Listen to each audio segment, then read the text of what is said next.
नमस्कार दोस्तों, स्वागत है आप सभी का रोशन शाह स्टडी पॉइंट में। मैं दामिनी आज आपके साथ बात करने वाली हूँ क्लास 12 के होम साइंस के चैप्टर नंबर 2 के बारे में। चैप्टर नंबर 2 है हमारा नैदानिक पोषण और आहार की। ठीक है, तो जो नैदानिक पोषण है और आहार की, ये हम सभी के लिए थोड़ा नया होने वाला है। हम सभी थोड़ा बहुत तो वाकिफ़ हैं इन चीज़ों से, लेकिन आज हम इसको और भी विस्तार पूर्वक पढ़ेंगे। तो आइए देखते हैं कि आज हम किन किन टॉपिक्स को कवर करेंगे। इस पूरे अध्याय में कुल 7 से 8 टॉपिक लगे हैं।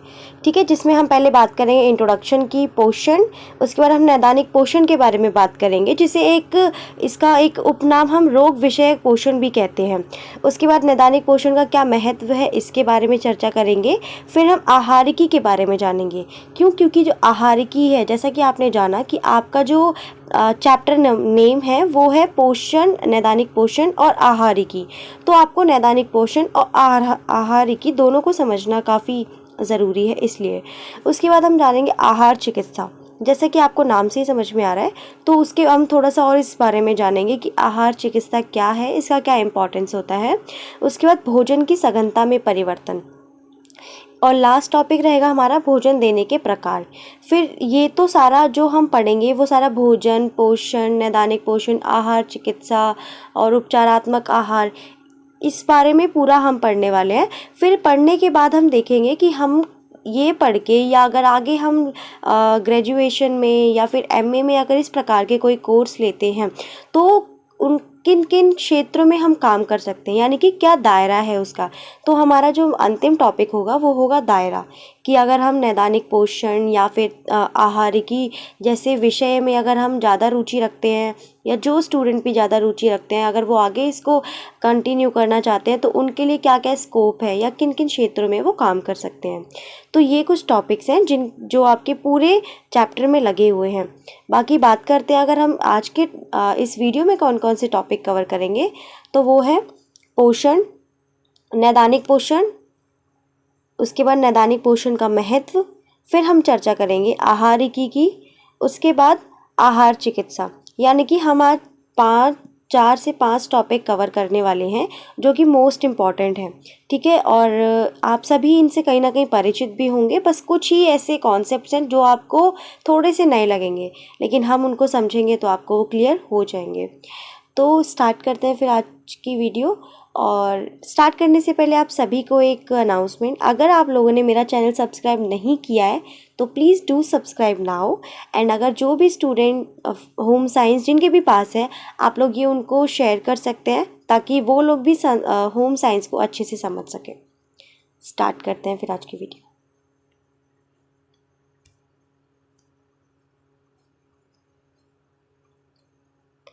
सबसे पहले हम बात करते हैं भोजन की। जैसा कि हम सभी जानते हैं, जो भोजन होता है वो मनुष्य का एक जीवन का आधार ही ले सकते हैं। क्योंकि हम भोजन के माध्यम से, या भोजन ही हमारा एक वो आधार होता है जिसके कारण हम जीवित हैं। यदि भोजन नहीं होगा तो क्या हम जीवित रह पाएंगे? नहीं। इसीलिए जो भोजन होता है वो हर मनुष्य के जीवन का आधार होता है। प्रत्येक प्राणी को जीवन जीने के लिए आहार आवश्यक है। बिल्कुल, हम सभी जानते हैं, अगर हमें कोई भी चाहे वो प्राणी हो या फिर कोई जीव जंतु ही क्यों ना हो, जीवन जीने के लिए आहार जो क्या है वो आवश्यक है। अत्यंत सूक्ष्म जीवाणु से लेकर बृहत्काय जंतुओं और मनुष्य, वृक्षों, अन्य वनस्पतियों को आहार ग्रहण करना ही पड़ता है। बिल्कुल, मैंने अभी आपको बताया कि बेशक कोई वो प्राणी हो, कोई जंतु हो, या कोई भी वृक्ष या कोई वनस्पति ही क्यों ना हो, वो सभी अपने विकास के लिए, अपने जीवन को जीने के लिए आहार ग्रहण करते हैं। ठीक है, तो आहार क्या है? मनुष्य के जीवन का आधार है, जो सभी प्राणी आहार ग्रहण करते हैं। और सभी प्राणी या प्रत्येक प्राणी के लिए जो आहार होता है वो एक आवश्यक तत्व है। अगर हम बात करें, ये तो हो गई है, हमने एक साधारण भाषा में आहार या फिर भोजन की बात की, ठीक है। हम सभी जानते हैं जो भी हम भोजन लेते हैं उसमें हमारे जो पोषक तत्व होते हैं वो शामिल होते हैं, ठीक है। तो हमने अभी जो बात की, जो आधार होता है, ये तो एक साधारण वे में थी। बट अगर हम बात करें थोड़ा सा इसको और चेंज करके, क्योंकि आप सब 12th क्लास में हैं, तो आप लोगों को ज़रूरी हो जाता है कि आप किस प्रकार से आंसर राइटिंग करते हैं, आपके शब्द, आपकी भाषा किस प्रकार से होती है। तो मैंने यहाँ पे दोनों प्रकार से लिया है, एक तो आपको इजी वे में समझाने के, एंड सेकंड थोड़ा सा जिसमें मैंने कुछ टर्म्स भी प्रयोग किए हैं ताकि आप लोगों को और भी अच्छे से क्लियर हो सके। तो ऐसा कोई भी पदार्थ जो शर्करा यानी कि कार्बोहाइड्रेट, वसा, जल तथा प्रोटीन से बना हो और जीव जगत द्वारा ग्रहण किया जा सके उसे भोजन कहते हैं, ठीक है।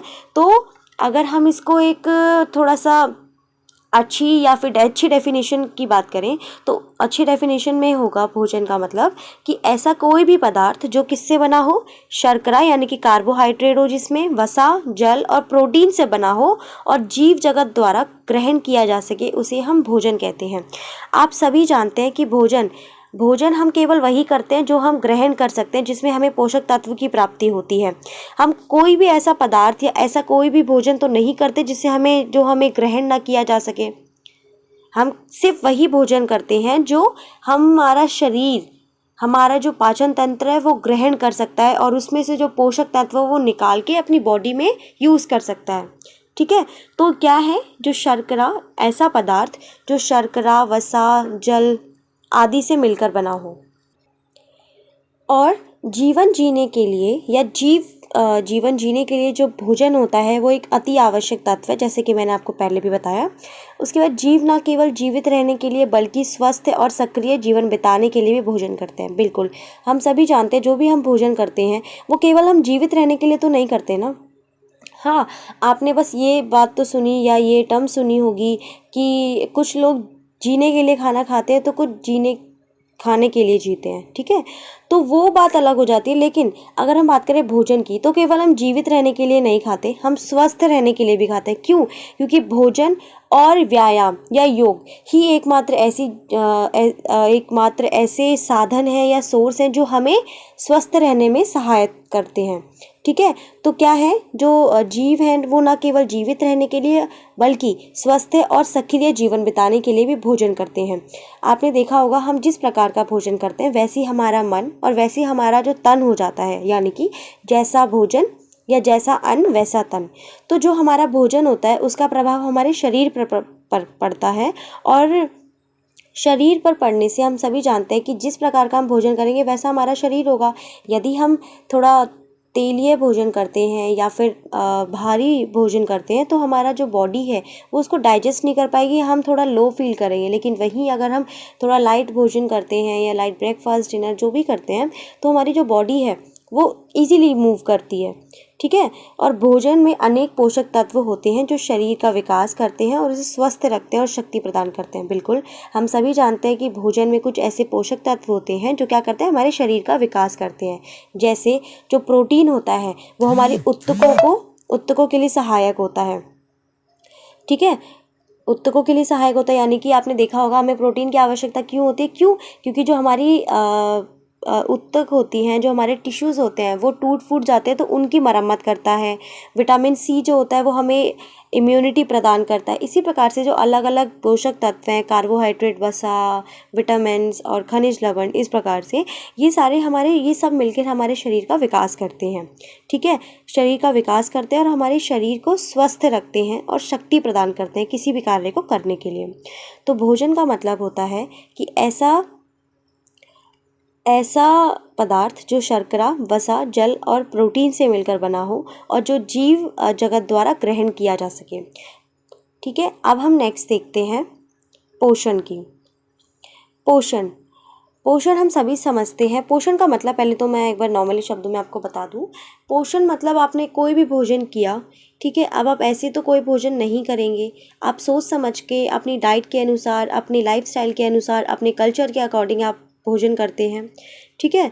तो भोजन से मिलने वाला, यानी कि जो भोजन आप ग्रहण कर रहे हो उसमें जो पोषक तत्व हैं, उन पोषक तत्वों से मिलने वाला जो पोषण होता है उसे ही हम पोषण कहते हैं, ठीक है।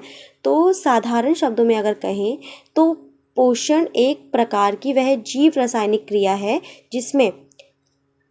जिसके अंतर्गत समस्त प्रकार के जो जीव हैं और जीव जंतु जो होते हैं वो अपने बाह्य वातावरण से भोज्य पदार्थों को इकट्ठा करके ग्रहण करते हैं।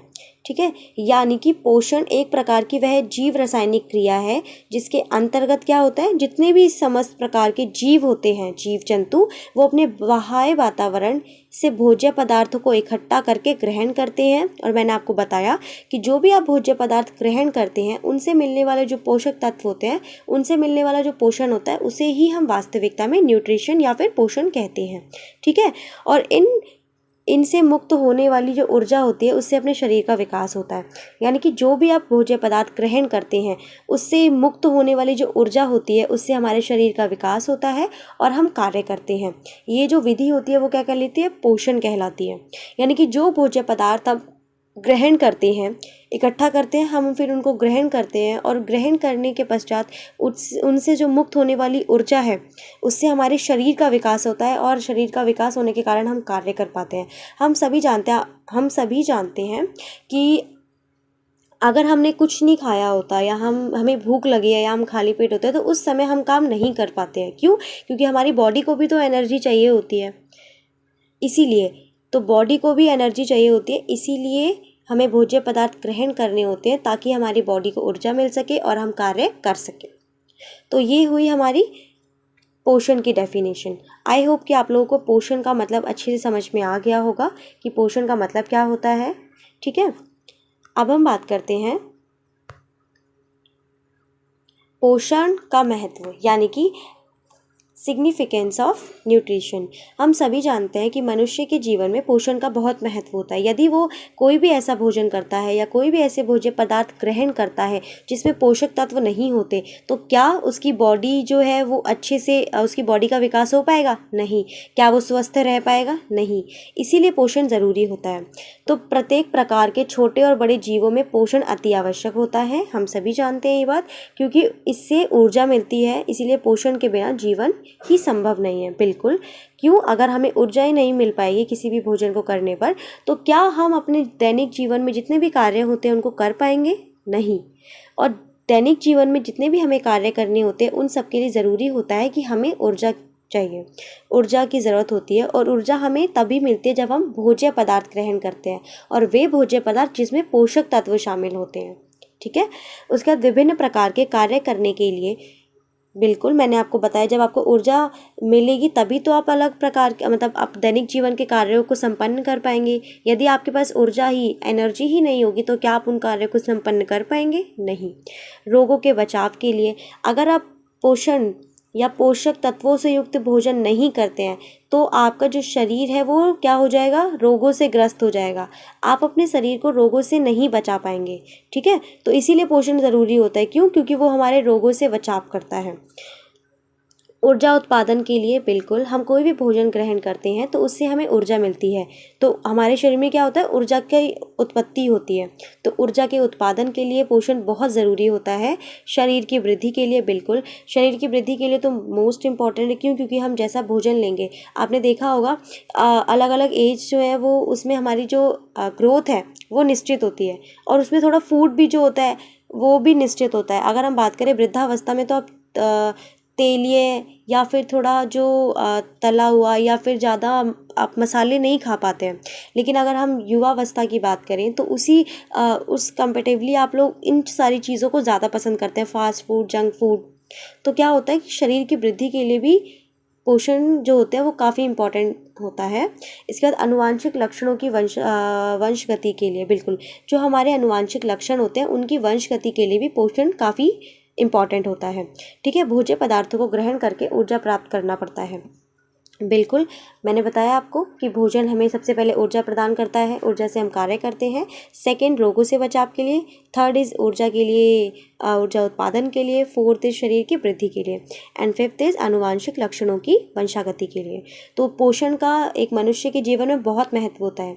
आप सभी भी अगर किसी प्रकार का कोई भोजन लेते हैं, भोजन अगर करते हैं तो आप लोगों को ये ध्यान में रख के करना चाहिए कि आपको उस भोजन से या उस भोज्य पदार्थ से किन किन प्रकार के पोषक तत्व की प्राप्ति हो रही है।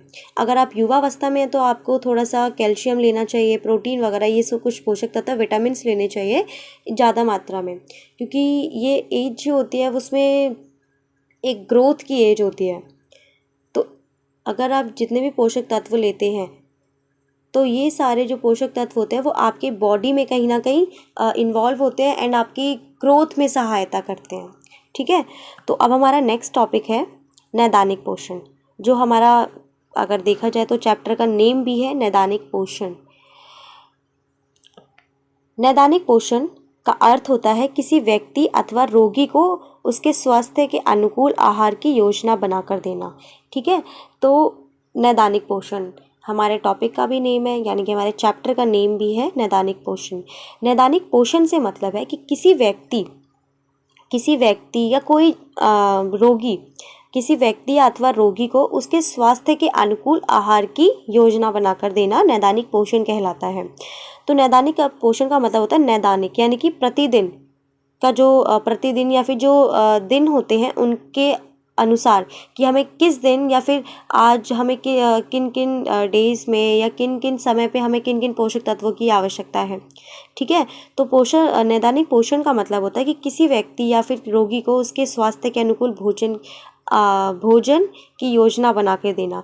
अगर हम बात करें रोगी की, तो आपने देखा होगा रोगी या स्वास्थ्य व्यक्ति की, हम सभी टाइम एक जैसा भोजन तो नहीं कर सकते हैं, हमें हर टाइम पे अलग अलग भोजन चाहिए होगा। क्यों? क्योंकि हमें अलग अलग पोषक तत्वों की ज़रूरत होती है। हम एक ही भोजन को पूरे दिन तो कंटिन्यू नहीं कर सकते हैं। इसीलिए अगर हम सुबह ब्रेकफास्ट में कुछ खाते हैं तो लंच में हमारा कुछ और होता है, शाम चाय के समय कुछ और होता है और डिनर के समय कुछ और होता है। क्यों? क्योंकि हमारे शरीर को अलग अलग पोषक तत्वों की आवश्यकता होती है। इसीलिए हम समय के अनुसार अपने भोजन को परिवर्तित करते हैं और उसमें अलग अलग जो पोषक तत्व होते हैं उनकी पूर्ति करते हैं। ठीक है, तो अगर हम कोई भी रोगी होगा, कोई सामान्य व्यक्ति होगा, तो उसको उसके स्वास्थ्य के अनुकूल उसको आहार की योजना बनाकर देना नैदानिक पोषण कहलाता है, ताकि उसे सभी एक दिन में जो भी उसको पोषक तत्वों की आवश्यकता होती है वो सभी उसकी प्राप्ति कर सकें। ठीक है, पोषण का विशेष क्षेत्र जो बीमारी के समय पोषण से संबंधित है नैदानिक पोषण कहलाता है। यानी कि पोषण का वह क्षेत्र जो बीमारी के समय पोषण से संबंधित है। आपने देखा होगा काफ़ी बार बीमारी के समय आप अलग प्रकार का थोड़ा सा भोजन करते हैं। क्यों? क्योंकि आपको उस समय आपकी जो शरीर होता है उसको अलग पोषक तत्वों की आवश्यकता होती है। ज़रूरी नहीं कि आप जब बीमार हैं तो आपको उस समय सबसे ज़्यादा प्रोटीन की आवश्यकता हो, नहीं, आपको उस समय लाइट खाना लेना है। और आप सभी जानते हैं कि जब हम बीमार होते हैं तो उस समय हम बहुत ही हल्का फुल्का खाना खाते हैं। ठीक है, तो पोषण का वह क्षेत्र जो बीमारी के समय पोषण से संबंधित है नैदानिक पोषण कहलाता है, और आजकल इस क्षेत्र को चिकित्सकीय पोषण भी कहते हैं। ठीक है, नैदानिक पोषण का दूसरा नाम है चिकित्सीय पोषण उपचार। ठीक है, तो जो बीमारी के समय पोषण से संबंधित होता है उसे हम नैदानिक पोषण कहते हैं। चिकित्सीय पोषण जो होता है वो नई विधियों और तकनीकों तथा अनुपूरक का उपयोग करके मरीज को पोषण प्रदान करता है। जो चिकित्सकीय जो पोषण होता है, जो नैदानिक पोषण होता है, मैंने आपको बताया क्या होता है नैदानिक पोषण, यानी कि एक डॉक्टर जो होते हैं या डॉक्टर या कोई भी जो इस क्षेत्र में बहुत ही ज़्यादा कुशल हैं, वो किसी भी रोगी या फिर किसी सामान्य व्यक्ति के स्वास्थ्य के अनुकूल आहार की योजना बनाकर देंगे। ठीक है, वो कब बना के देंगे? जब वो या तो वो रोगी होगा या जब वो बीमारी के समय होगा, जब उसको सबसे ज़्यादा पोषण की आवश्यकता होगी। ठीक है, और उसको ये तो उन्होंने आहार की सूची बना के दी या आहार की योजना बना के दी। अब वो आहार जो होता है या फिर जो पोषण होता है वो मरीज को किस प्रकार से प्रदान करते हैं उस बारे में बताया गया है कि चिकित्सीय पोषण जो होता है वो नई विधियों और तकनीकों तथा अनुपूरक का उपयोग करके मरीजों को पोषण प्रदान करता है। यानी कि पोषण जो पोषण प्रदान करते हैं वो लोग नई विधियों के द्वारा, तकनीकों के द्वारा, और जो अनुपूरक जो कुछ ऐसे इक्विपमेंट्स होते हैं उनके माध्यम से मरीजों को ये पोषण प्रदान करते हैं। तो नैदानिक पोषण का आई होप कि आपको जो अर्थ है वो स्पष्ट हो गया होगा। अब हम बात करते हैं सिग्निफिकेंस ऑफ नैदानिक पोषण, यानी कि नैदानिक पोषण का महत्व। नैदानिक पोषण, जैसे कि मैंने आपको पहले ही बताया कि वो पोषण होता है जो किसी भी विशेषज्ञ द्वारा, चिकित्सकीय विशेषज्ञ द्वारा किसी सामान्य रोगी व्यक्ति की पोषण तत्वों की योजना बनाकर देता है। ठीक है, तो उसका क्या इम्पोर्टेंस है, मतलब अब नैदानिक पोषण, यार हर चीज़ की इम्पोर्टेंस होती है, तो नैदानिक पोषण का भी क्या महत्व है उसके बारे में बात करते हैं। नैदानिक पोषण विशेषज्ञ चिकित्सीय आहार बताकर बीमारी के प्रबंधन में अहम भूमिका निभाते हैं। बिल्कुल, मैंने आपको अभी हमने डिस्कस किया कि वो आहार सूची बनाते हैं पोषक तत्वों की, तो जब वो पोषक तत्वों के या पोषण की जब वो आहार सूची बनाएंगे तो उससे क्या होगा, जो बीमारियाँ हैं उनका खतरा क्या हो जाएगा, कम हो जाएगा। ठीक है, तो बीमारी के प्रबंधन में वो अहम भूमिका निभाते हैं। फर्स्ट, सेकेंड इज कि साथ ही रोगों से बचाव और अच्छे स्वास्थ्य को बढ़ावा देने के लिए भी सुझाव देते हैं। बिल्कुल, जब वो आहार आपके लिए पोषण तत्वों से युक्त आहार योजना बनाते हैं तो वो आपको रोगों से बचाव और अच्छे स्वास्थ्य के लिए भी सुझाव देते हैं, इसके लिए भी ज़रूरी है। इसके अतिरिक्त चिकित्सीय पोषण नई विधियों और तकनीकों द्वारा अनुपूरक उपयोग करके मरीजों को पोषण प्रदान करता है। बिल्कुल, ये सेम बात है कि काफ़ी बार कुछ ऐसी चीज़ें आ जाती हैं जिसके कारण जो मरीज होते हैं वो अपने पोषण जो होता है उसको ग्रहण नहीं कर पाते हैं या उसको प्राप्त नहीं कर पाते। तो क्या होता है, चिकित्सीय जो पोषण होता है वो नई विधियों और तकनीकों अनुपूरक उपयोग करके मरीजों को पोषण प्रदान करता है। अब हम बात करते हैं आहारिकी। आपका जो चैप्टर है वो है नैदानिक पोषण आहारिकी। नैदानिक पोषण आप लोग समझ चुके हैं। अब बात करते हैं आहारिकी कि आहारिकी क्या होता है। ठीक है, जैसे कि आपको नाम से लग रहा है कि आहार से संबंधित है तो आहारिकी। बाकी अभी हम पढ़ते हैं कि इसको क्या कहते हैं, इसका मतलब क्या होता है। विज्ञान की वह शाखा जिसमें खाद्य पदार्थ के गुण, दोष, पोषक तत्व और भोजन तैयार करने के तथा उसके सेवन आदि का विवेचन होता है, उसे हम आहारिकी कहते हैं। यानी कि आहारिकी अपने आप में एक ऐसा विषय है, ठीक है, विषय बोल सकते हैं, या एक ऐसी शाखा है जिसमें क्या होता है, जिसमें खाद्य पदार्थ जो होते हैं, खाद्य पदार्थ के गुण, दोष और तत्व, ठीक है, गुण, दोष और जो पोषक तत्व होते हैं और भोजन तैयार करने और उसके सेवन आदि करने का विवेचन होता है। यानी कि अगर बात करें तो ऑल ओवर फूड, मतलब फूड के बारे में सब कुछ, कि भोजन को कैसे तैयार करना है, उसके क्या दोष हैं, उसके क्या गुण हैं, और भोजन को किस प्रकार से उसका सेवन करना है, किस प्रकार से तैयार करना है। क्योंकि हम सभी जानते हैं जितने भी भोजन होते हैं या फिर हम जो भोज्य पदार्थ ग्रहण करते हैं उसके दोष भी होते हैं, गुण भी होते हैं, और उसको तैयार करने का एक अपना अलग प्रोसेस होता है। ठीक है, और सेवन करने का भी एक अलग तरीका होता है। तो इन सारी चीज़ों का जिसमें अध्ययन किया जाता है वो कहलाता है आहारिकी। आप सभी को स्पष्ट हो गया होगा कि विज्ञान की वह शाखा जिसमें खाद्य पदार्थों के गुणों, दोषों और पोषक तत्वों तथा भोजन तैयार करने और उसके सेवन आदि का विवेचन किया जाता है, उसे हम आहारिकी कहते हैं। आई होप कि आप लोगों को अपने चैप्टर का नेम अब कहीं ना कहीं समझ में आ गया होगा कि हमारे जो चैप्टर का नेम है वो नैदानिक पोषण आहारिकी क्यों रखा गया है। ठीक है, आगे जो भी स्टूडेंट इस क्षेत्र में या इस शाखा में रुचि रखते हैं तो उनके लिए काफ़ी ज़्यादा ये रोचक विषय है और काफ़ी ज़्यादा यूज़फुल भी है, क्योंकि उनको इस टॉपिक के बारे में काफ़ी सारी नॉलेज मिल रही है। अब हमारा जो नेक्स्ट टॉपिक है वो है डाइट थेरेपी। डाइट थेरेपी को हिंदी में हम आहारीय चिकित्सा बोलते हैं। यानी कि जिसमें हम पढ़ते हैं कि आहार को किस प्रकार से हमें ग्रहण करना चाहिए, उसका क्या प्रोसेस होता है, सारी चीज़ों के बारे में। आहार चिकित्सा मेन अगर हम हिंदी के में बोलें तो इसका मतलब होता है आहार चिकित्सा। यानी कि हमारी जो डाइट थेरेपी है वो किस प्रकार से हमें लेनी चाहिए, क्या क्या चीज़ें ऐड करनी चाहिए, क्या क्या चीज़ें नहीं ऐड करनी चाहिए। ठीक है, तो सबसे पहले हम समझते हैं आहार चिकित्सा होता क्या है। अगर हम बात करें आहार चिकित्सा अच्छे स्वास्थ्य के लिए महत्वपूर्ण खाद्य पदार्थों के संतुलित चयन को बढ़ावा देती है। आहार चिकित्सा का मतलब क्या है, आहार जो चिकित्सा है वो अच्छे स्वास्थ्य के लिए महत्वपूर्ण खाद्य पदार्थों के संतुलित चयन को बढ़ावा देती है। अगर हम बात करें स्वास्थ्य के लिए तो हम सभी जानते हैं कि हर भोज्य पदार्थ स्वास्थ्यवर्धक नहीं होता है, यानी कि आपके स्वास्थ्य को नहीं बढ़ाता है। जंक फूड है, अगर हम बात करें जंक फूड की, तो क्या वो आपके स्वास्थ्य में वृद्धि करता है? नहीं। तो इसीलिए इनके कहने का मतलब ये है कि अच्छे स्वास्थ्य के लिए महत्वपूर्ण खाद्य पदार्थ जैसे विटामिन सी से युक्त प्रोटीन, खनिज, लवण, कार्बोहाइड्रेट, वसा युक्त जो पदार्थ होते हैं, ये महत्वपूर्ण खाद्य पदार्थ होते हैं। ठीक है, महत्वपूर्ण खाद्य पदार्थों के संतुलित चयन को बढ़ावा देते हैं। संतुलित चयन यानी कि आप सभी जानते हैं आपके कुल पोषक तत्व कितने होते हैं, विटामिन, कार्बोहाइड्रेट, वसा, प्रोटीन, फाइबर्स।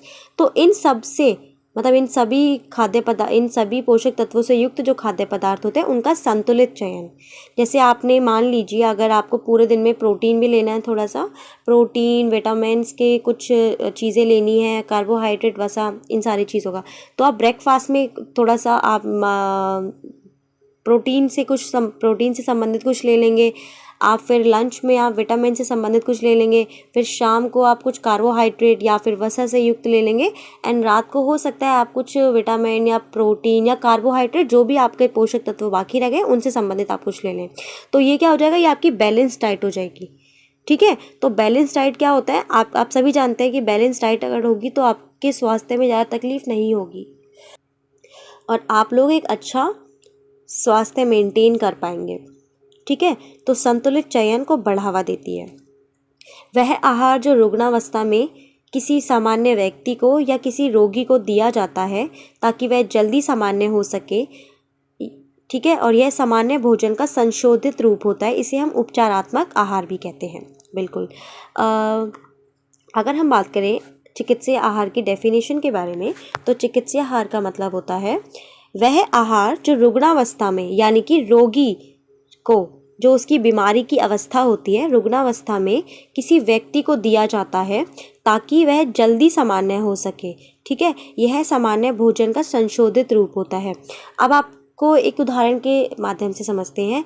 आपने देखा होगा जो भी बीमार मतलब रोगी होते हैं उनको क्या हम सामान्य जैसा वो रोग मतलब जैसा भी उनको बीमारी हुई या जो भी रोग हुआ उससे पहले जो उनको भोजन मिल रहा था, क्या रोग होने के बाद भी उनको वही भोजन मिल रहा है? नहीं। आपने देखा होगा कोई भी रोगी होता है तो उसकी जो डाइट होती है उसमें बहुत सारे चेंजेस कर दिए जाते हैं। अगर उसको प्रोटीन ज़्यादा मतलब पहले लेता था, ज़्यादा कार्बोहाइड्रेट वसा ज़्यादा लेता था, तो उन सब की मात्रा आधी से भी कम कर दी जाती है और जो उसका आहार होता है, जो उसका भोजन होता है, उसमें संशोधन कर दिया जाता है। ठीक है, संशोधन यानी कि कुछ चेंजेस, कुछ परिवर्तन ला दिए जाते हैं। वो भोजन तो रहेगा लेकिन हो सकता है उसमें जो वसा की मात्रा है वो बहुत कम हो, प्रोटीन की मात्रा है वो बहुत कम है। क्यों? क्योंकि वो क्या है, वो रुग्णावस्था में, वो रोगी है। तो वो आप सभी जानते हैं कि जो रोगी होते हैं उनको प्रोटीन को डाइजेस्ट करने में काफ़ी तकलीफ होती है, इसीलिए उनको प्रोटीन से युक्त जो डाइट होती है उनको बहुत कम दी जाती है। तो क्या है, वह आहार जो रुग्णावस्था में किसी व्यक्ति को दिया जाता है ताकि वह जल्दी सामान्य हो सके, और यह सामान्य भोजन का संशोधित रूप होता है। मतलब सामान्य भोजन ही होगा लेकिन थोड़ा सा संशोधित रूप होगा, यानी कि कुछ जो पोषक तत्व हैं वो संशोधित रूप होगा, और इसको हम उपचारात्मक आहार भी कहते हैं। तो आप आहार चिकित्सा समझ चुके हैं कि आहार चिकित्सा क्या कहते हैं। अब हम आहार चिकित्सा के क्या उद्देश्य हैं, किन उद्देश्य से आहार चिकित्सा की जाती है वो समझते हैं। आहार चिकित्सा के उद्देश्य: मरीज के भोजन की प्रकृति को ध्यान में रखते हुए आहार की सूची बनाना। बिल्कुल, मैंने अभी आपको बताया कि आहार चिकित्सा का मतलब होता है कि किसी भी व्यक्ति को ऐसा भोजन देना जो सामान्य से क्या हो, संशोधित रूप में हो, ताकि वो जल्दी ठीक हो सके। तो क्या होता है आहार चिकित्सा का उद्देश्य? पहला कि मरीज के भोजन की जो प्रकृति है उसको ध्यान में रखते हुए आहार की सूची बनाना, यानी कि जो मरीज है उसको किस प्रकार का रोग है उसकी जानकारी रखकर, उसके भोजन की, अगर उस रोग में किस प्रकार का हम भोजन कर सकते हैं, उस सब चीज़ों को ध्यान में रखते हुए आहार की सूची बनाना पहला उद्देश्य है। आप सभी जानते होंगे जिन्हें भी डायबिटीज़ होती है उन्हें हम या वो लोग शुगर या फिर जो मीठी चीज़ होती है उनका बहुत ही कम प्रयोग करते हैं। क्यों? क्योंकि वो जानते हैं कि जो उनकी भोजन की प्रकृति है वो ऐसी नहीं है, उनको मीठा बहुत कम लेना है। ठीक है, तो क्या होता है, मरीज के भोजन की प्रकृति को ध्यान में रखते हुए आहार की सूची बनाना, बीमारी की हालात को सुधारने और नियंत्रण में रखने के लिए वर्तमान आहार में परिवर्तन करना। बिल्कुल, बीमारी के हालात को सुधारने के लिए, यानी कि जो बीमारी है, अगर डायबिटीज़ है, डायबिटीज़ में हम सभी जानते हैं कि शुगर बहुत ही मतलब बिल्कुल ही मना होती है। तो ठीक है, अगर किसी को शुगर है तो शुगर को इम्प्रूव करने के लिए, उसका शुगर लेवल इम्प्रूव करने के लिए और उसको नियंत्रण में रखने के लिए वर्तमान आहार में परिवर्तन करना। आपने देखा होगा जिन लोगों को भी शुगर होती है वो लोग चीनी नहीं खाते हैं, बिल्कुल भी शुगर यूज़ नहीं करते हैं। क्यों? क्योंकि वो अपने आहार, जो उनकी कंडीशन है, जो उनका शुगर लेवल है, उसको वो सुधारना चाहते हैं और उसको अपने कंट्रोल में करना चाहते हैं। इसीलिए वो अपना जो वर्तमान आहार होता है उसमें परिवर्तन करते हैं। अगर वो कुछ घर में कुछ मीठा बनता है तो उसमें आपने देखा होगा उन लोगों के लिए मीठा नहीं होता। तो ये कुछ चेंजेस करके हम किसी के अगर कोई रोगी है, किसी को कोई बीमारी है, उसके हम स्वास्थ्य में परिवर्तन ला सकते हैं। उसके बाद पोषणहीनता की स्थिति में पोषण युक्त आहार निर्धारित करना। बिल्कुल, पोषणहीनता, अगर किसी व्यक्ति को पोषण की कमी है तो क्या आप उसको जो आप डाइट दे रहे हैं वही डाइट देंगे? नहीं, आप उसकी डाइट को थोड़ा मॉडिफाई करके उसको देंगे ताकि उसको पोषक, जो अन्य पोषक तत्व हैं उनकी भी प्राप्ति हो सके। ठीक है, तो पोषणहीनता की स्थिति में पोषण युक्त आहार निर्धारित करना आहारीय चिकित्सा का एक सबसे बड़ा उद्देश्य है। तो हमने बात कर ली है आहारीय चिकित्सा और उसके उद्देश्य की, और कुछ और भी पॉइंट्स हैं जिन पे हम डिस्कस करते हैं। दीर्घकालिक बीमारियों की स्थिति में आहार्य उपचार द्वारा दीर्घकालिक तथा अल्पकालिक बीमारियों को रोकना। बिल्कुल, मैंने आपको बताया कि अगर किसी को डायबिटीज़ है या कोई भी प्रॉब्लम है तो क्या करेगा, वो आहार्य उपचार द्वारा ही तो अपनी दीर्घकालिक और अल्पकालिक बीमारियों को रोक पाएगा ना। तो जो आहारीय चिकित्सा होता है वो क्या करता है, दीर्घकालिक जो बीमारियां होती हैं उनकी स्थिति में क्या करता है, आहार्य उपचार द्वारा दीर्घकालिक और अल्पकालिक बीमारियों को रोकता है। उसके बाद मरीज को निर्धारित आहार का ईमानदारी से अनुसरण करने के लिए शिक्षित और प्रोत्साहित करना। जो आहारीय चिकित्सा होता है उसका सबसे बड़ा उद्देश्य ये होता है कि जो भी मरीज है, ठीक है, जो भी मरीज है उसको, जो भी उसका आहार है उसको ईमानदारी से अनुसरण करवाना, अनुसरण करने के लिए शिक्षित और प्रोत्साहित करना। क्यों? क्योंकि हम सभी जानते हैं जो मरीज होते हैं, मरीज यानी कि जिन्हें भी किसी प्रकार का कोई रोग होता है, वो अक्सर ना अपने आहार को लेकर खुश नहीं होते। क्यों? क्योंकि उनको इस प्रकार का आहार दिया जाता है जो बिल्कुल सिंपल होता है, जो बिल्कुल सामान्य व्यक्ति के आहार से बिल्कुल चेंज होता है, जिसके कारण उनका जो मन होता है वो नहीं उस आहार को ग्रहण करता है, मतलब उनका मन नहीं करता कि वो उस आहार को ग्रहण करें। तो ये किसका उद्देश्य होता है? ये आहारीय चिकित्सा का एक बहुत बड़ा उद्देश्य है कि जो मरीज है उसको जो निर्धारित आहार है, ठीक है, उसको ईमानदारी से अनुसरण करने के लिए शिक्षित और प्रोत्साहित करें कि आपको ये आहार लेना है ताकि आप जल्दी ठीक हो सकें, और शिक्षित करना कि अगर ये आहार लेंगे आप तो उसमें ये पोषक तत्व हैं जो आपके शरीर के लिए बहुत ज़रूरी है और आपके शरीर को ये पोषक तत्वों की काफ़ी ज़्यादा ज़रूरत है। तो इन सारी चीज़ों के लिए भी बताना, ये सारे क्या है, आहारीय चिकित्सा के उद्देश्य हैं। इसी के साथ हमारे जो टॉपिक्स हैं वो आज के कंप्लीट होते हैं। अगर आप लोगों ने मेरा चैनल सब्सक्राइब नहीं किया है अभी तक तो प्लीज़ यार डू सब्सक्राइब नाउ। एंड कोई भी अगर कॉन्सेप्ट अगर आपको नहीं समझ में आया तो आप लोग मुझे कमेंट बॉक्स में बोल सकते हैं, पूछ सकते हैं, मैं कोशिश करूँगी कि आपको रिप्लाई कर सकूँ। और अभी के लिए tata bye bye, see you all.